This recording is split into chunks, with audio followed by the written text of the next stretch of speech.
E se hoje fosse o seu último dia, você estaria preparado para o que vem após a morte? Essa questão nunca havia me incomodado de maneira tão intensa até o dia em que tudo mudou. Meu nome é Emily Johnson.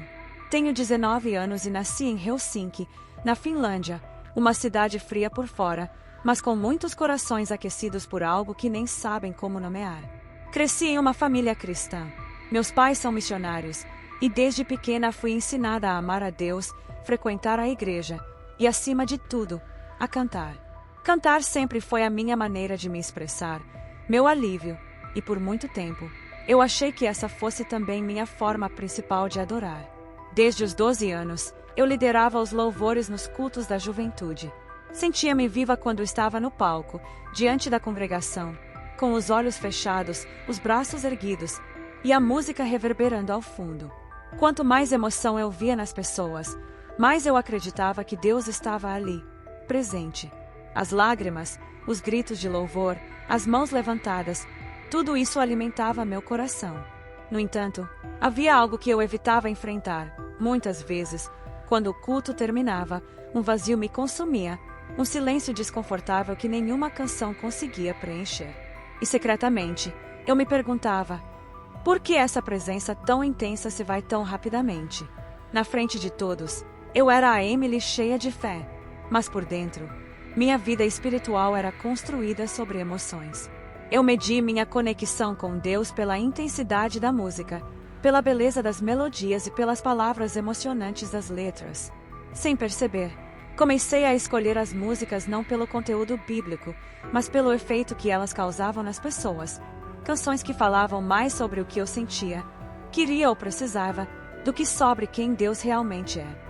Eu não era uma rebelde, não estava afastada da fé no sentido tradicional, mas minha fé era superficial. Eu me agarrava às sensações, aos momentos de arrepio e euforia, como se isso fosse tudo o que Deus desejava de mim. E quanto mais os aplausos vinham, mais eu acreditava que estava fazendo tudo certo. As pessoas me elogiavam, dizendo que eu cantava como um anjo, mas será que Deus pensava o mesmo? Minha rotina era simples: faculdade de música, ensaios, cultos de jovens e lives nas redes sociais, onde compartilhava trechos dos louvores que tocavam minha alma. Tudo parecia perfeito por fora, mas por dentro, eu me sentia perdida.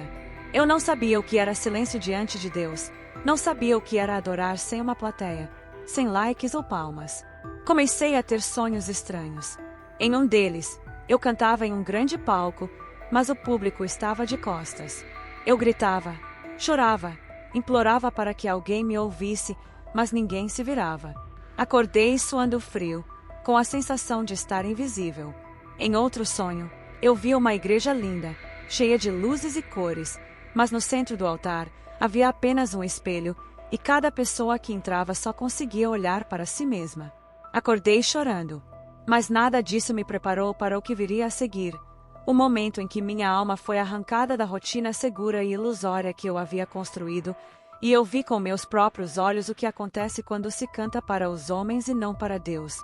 Essa experiência me marcou para sempre. Mas antes de contar o que vi, preciso que você entenda quem eu era, porque talvez você também esteja vivendo algo parecido.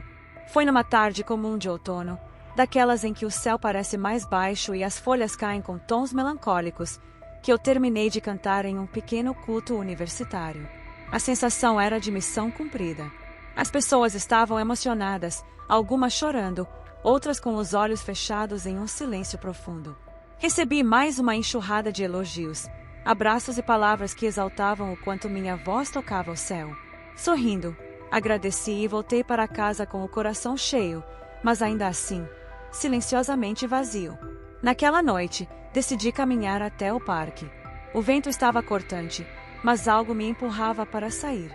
Eu precisava pensar, respirar, talvez fugir da minha própria mente. O parque estava quase deserto, iluminado apenas por postes distantes e pelas janelas de alguns apartamentos.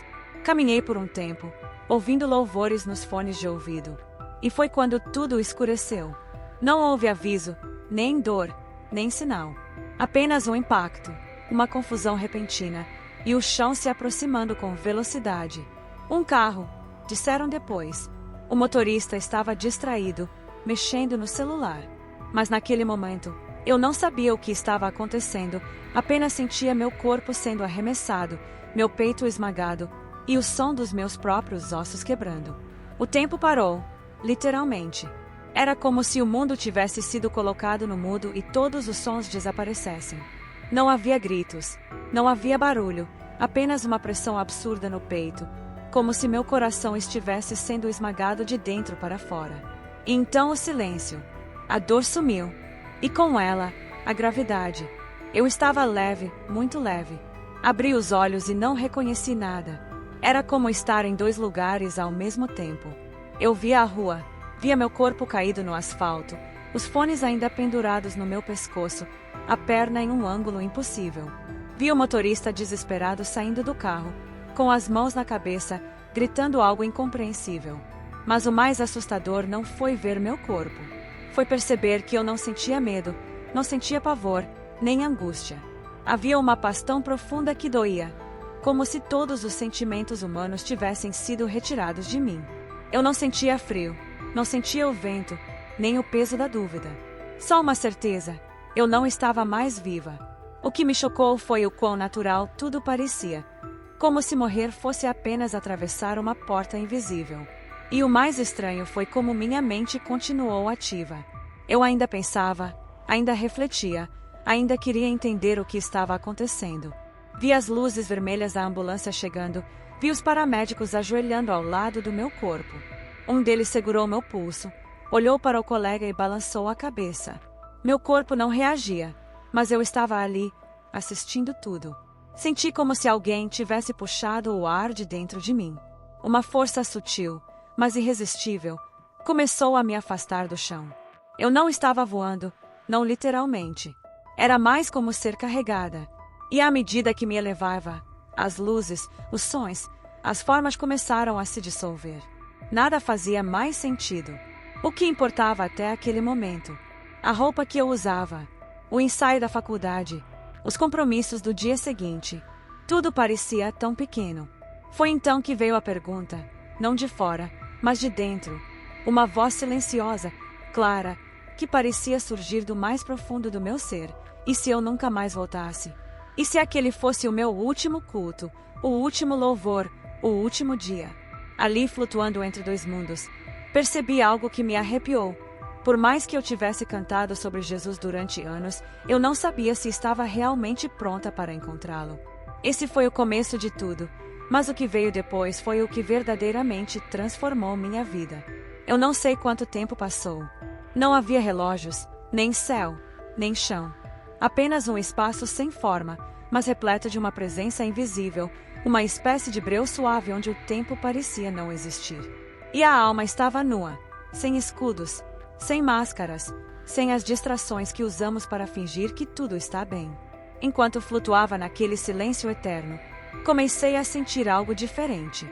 Era como se uma energia estivesse se formando ao meu redor, uma vibração silenciosa, mas que parecia agitar algo dentro de mim. Então uma luz surgiu, mas não era uma luz comum. Não se comparava ao brilho do sol nem à luz de uma lâmpada. Era viva, pulsante, como se tivesse um coração próprio. Não era cegante, nem agressiva. Ela parecia me conhecer, como se estivesse me chamando pelo nome sem emitir som algum. Fiquei imóvel, não por medo, mas por reverência. Pela primeira vez, senti a imensidão da minha pequenez diante de algo absolutamente grandioso. A luz foi se desdobrando lentamente, como um véu sendo retirado com cuidado, e então ele apareceu. Não surgiu de repente, nem caminhou até mim. Era como se ele sempre tivesse estado ali. Jesus. E se eu puder ser sincera com você, preciso admitir que ele não era como eu imaginava. Não porque fosse diferente das imagens que eu via nos quadros ou nos livros infantis, mas porque era algo que não poderia ser comparado a nada deste mundo. O rosto dele era indescritível. Não era sobre aparência, era sobre presença. Os olhos dele não apenas me olhavam, eles penetravam minha alma, como se cada pedaço de mim estivesse exposto diante de um livro aberto, com o autor observando. No início, ele não disse nada, mas eu entendi tudo. A linguagem do céu não precisa de palavras. Ela é feita de verdade.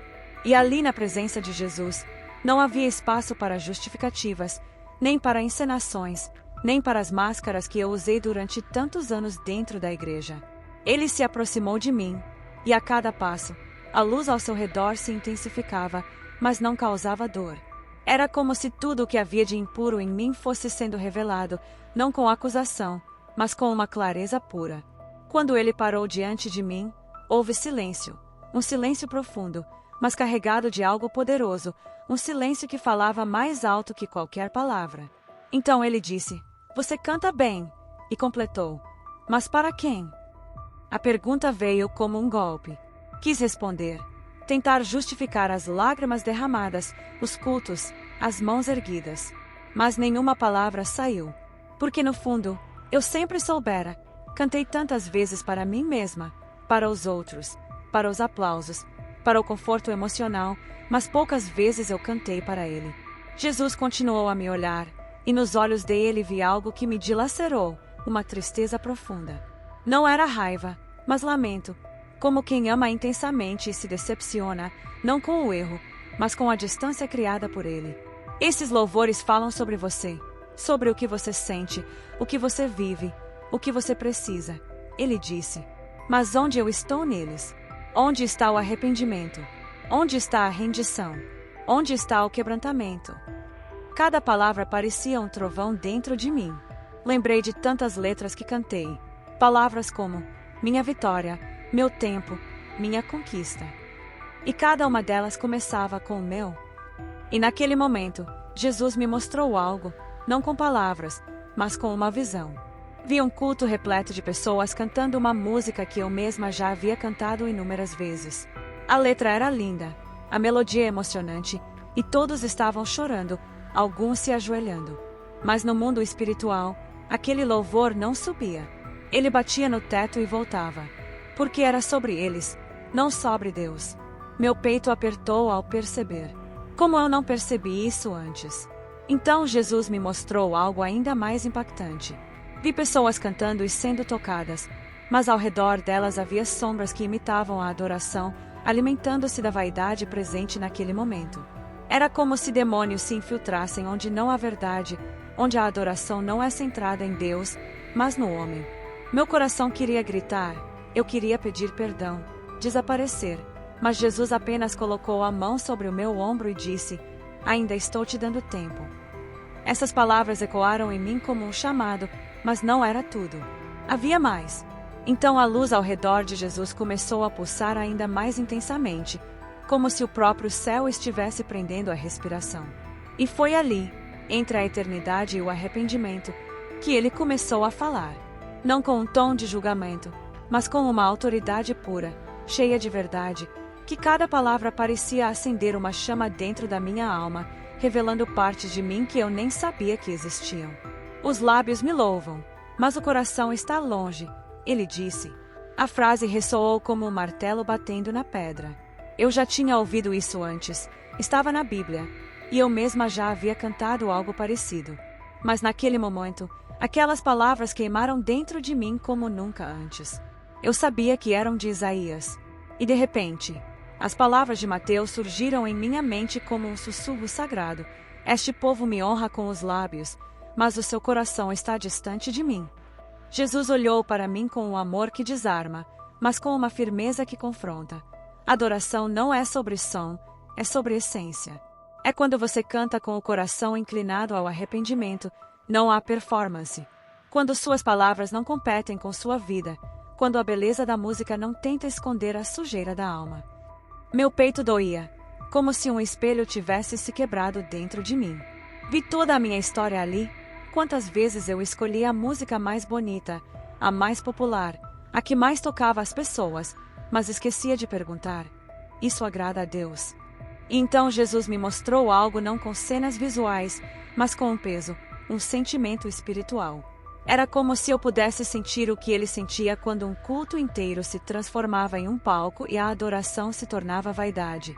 Eu sentia a dor da presença ignorada, a dor de ser cantado, mas não buscado, de ser mencionado, mas não obedecido.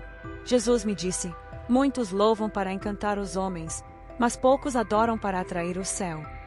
Essa frase queimou em minha mente como fogo, e logo depois ele continuou: o louvor verdadeiro nasce do quebrantamento, não do talento. Ele sobe como incenso quando sai de um altar em ruínas que foi reconstruído pela graça.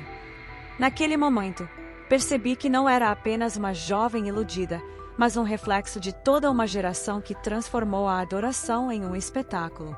A adoração que se mede pelas visualizações e comentários, e não pela profundidade com que ela dobra os joelhos diante de Deus. Quantas vezes me emocionei com letras que falavam sobre minha dor, meus sonhos, minhas lutas, mas nunca sobre a cruz, o sacrifício, o sangue do Cordeiro. Jesus me falou sobre a verdadeira essência da adoração e usou palavras que continuam ressoando em minha mente até hoje. Você canta sobre vitórias que nunca enfrentou, declara curas que nunca buscou, profetiza bênçãos sem viver santidade.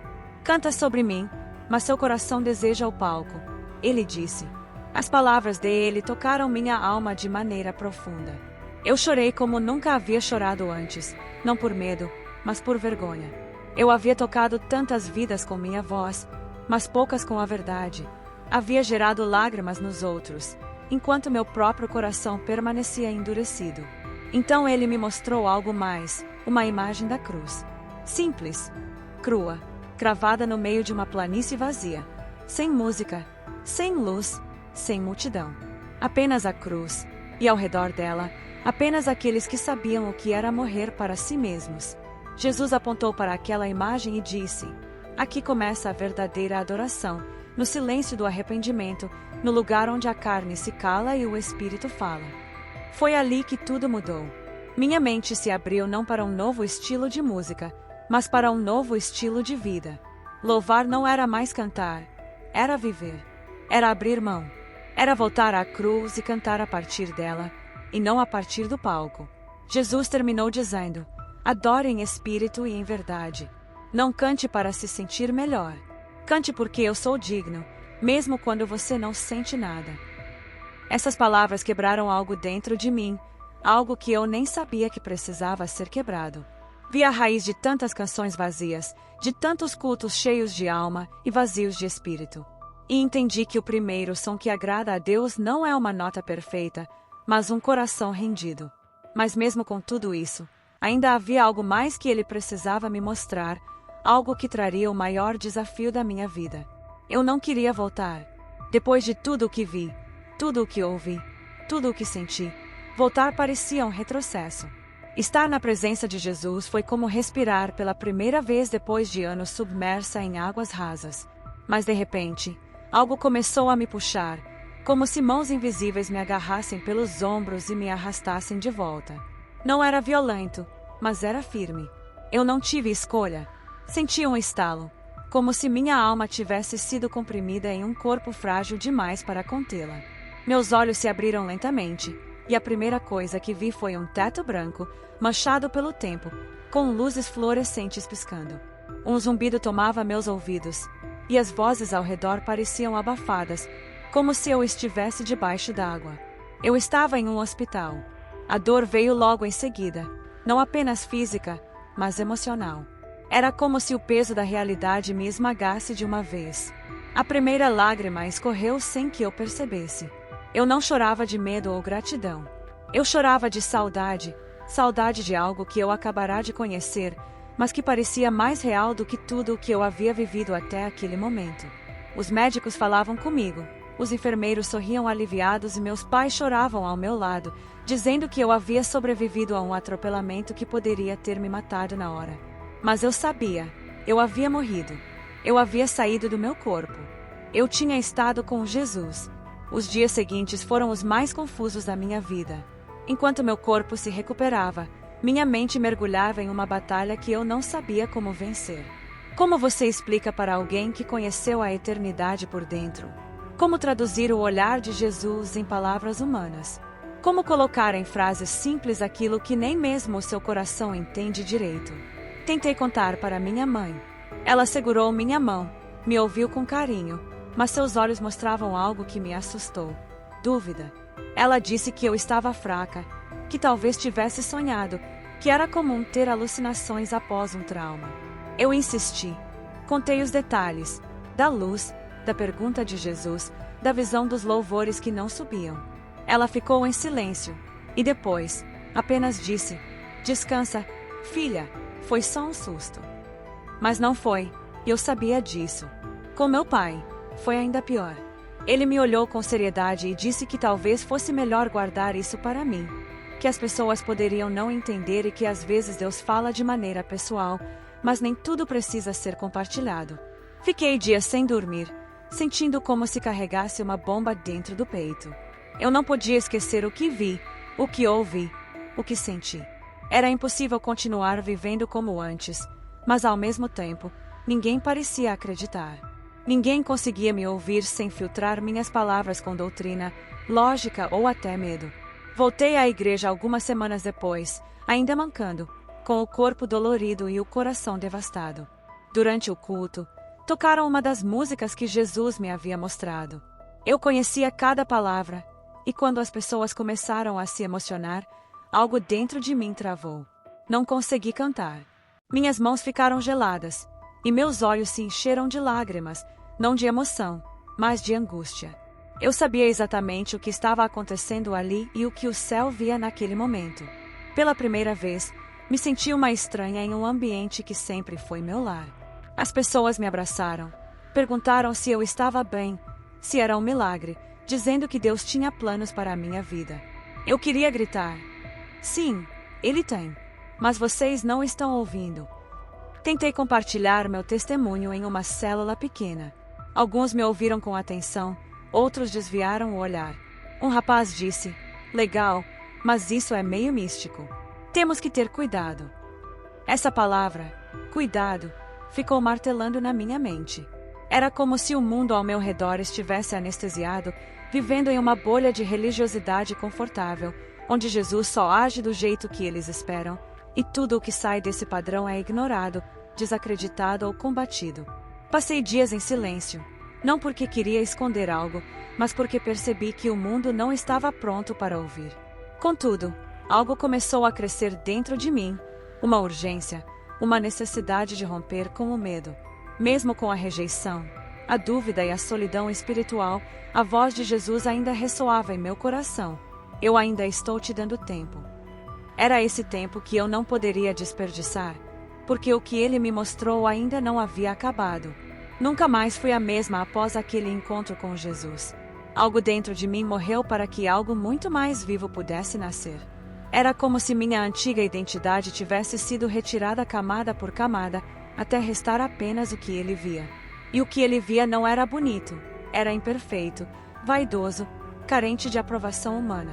Mas foi nesse lugar de total sinceridade que a transformação começou. Não voltei a cantar nos cultos da mesma maneira. Por um tempo, até evitei o microfone. Precisava reaprender o que significava adorar. Descobri que louvor não é sobre melodia, é sobre entrega. É quando o coração se curva antes da boca abrir. Comecei a buscar silêncio, jejum e arrependimento, e percebi algo que ninguém jamais me dissera: a presença de Deus se manifesta muito mais no quarto fechado do que no palco iluminado.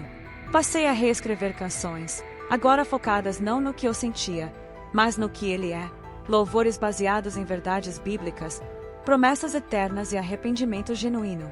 Passei a cantar para Deus, mesmo quando ninguém mais ouvia, e foi ali no anonimato da minha dor que experimentei a adoração mais profunda da minha vida. Muitas pessoas me perguntam o que mudou depois da experiência de quase morte. Eu poderia listar hábitos, palavras, até minhas amizades, mas a maior mudança não foi externa. Foi a consciência. Hoje tudo o que faço passa por uma pergunta: isso agrada ao coração de Jesus? E não é uma busca por perfeição, mas uma busca por presença. Não quero mais viver no automático, nem aceitar uma fé confortável enquanto almas são enganadas por louvores bonitos, mas vazios. A mensagem que ficou gravada em meu coração foi clara: Jesus não está interessado em vozes afinadas, mas em corações quebrantados. Corpos que cantam, mesmo no silêncio, que louvam, mesmo na dor, que se rendem, mesmo sem entender tudo. E se você chegou até aqui, talvez seja a hora de parar e refletir sobre sua própria vida. Será que sua fé tem sido baseada em emoções ou em verdade? Será que o que você canta reflete o que você vive?